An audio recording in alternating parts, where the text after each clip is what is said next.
defined as the number of equivalents of solute per liters of solution. Normality equals equivalence of solute divided by volume of the solution. EQ, or number of equivalents of solute, equals mass of solute divided by equivalent mass of solute, where equivalent mass of solute is equal to molar mass of solute divided by F, where F is equal to chemical factor or equivalent per mole. Second, number of replaceable hydrogen if this is an acid. Third, number of replaceable hydroxide if this is a base. And number of total positive valence if this is salt. Then, normality equals mass of solute divided by equivalent mass of solute multiplied by volume of solute. So that normality equals mass of solute divided by molar mass of solute divided by F times volume of the solution. If we rearrange this one, normality equals mass of solute divided by molar mass of solute multiplied by volume of solution, and this will be all multiplied by the F. Since molarity equals mass of solute divided by molar mass of solute multiplied by volume of solution, therefore, normality is equal to molarity times the F. We will try this sample problem.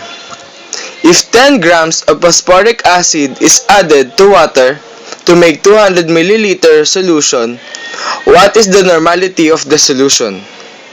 So the required to find is normality, and the given are mass of phosphoric acid is 10 grams, volume of the solution is 200 milliliter, and the molar mass of phosphoric acid is 98 grams per mole. Since there are 3 hydrogen atoms, the value of F will be 3 equivalents per mole. And we will get first the equivalent mass of solute, which is 98 grams per mole divided by 3 equivalents per mole will be equal to 32.67 grams per equivalent. In order to determine the normality, we will first determine the equivalence. Equivalence is equals to 10 grams divided by 32.67 grams per equivalent will be equal to 0.31 equivalents. Since we already have the value of equivalence, we will determine the normality.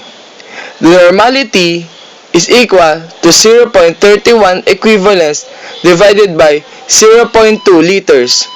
0.2 liters is converted from 200 ml from the given, and that will be equal to 1.55 equivalents per liter. Try to answer this sample problem in 15 seconds. 58.8 grams of phosphoric acid with molar mass of 98 grams per mole is added to water to make 500 ml solution if the density of solution is 1.2 grams per milliliter. Calculate the normality.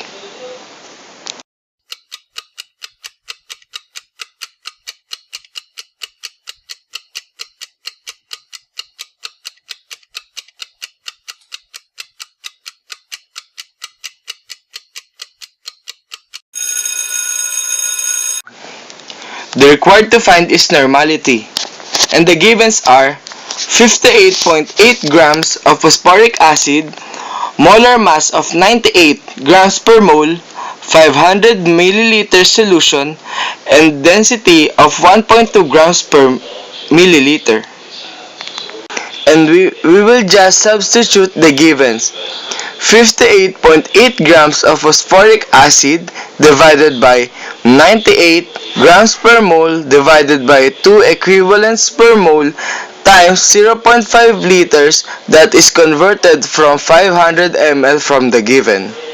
And that will be 0.0024 N or 2.4 equivalents per liter. And that's all. Thank you for watching. Thank you.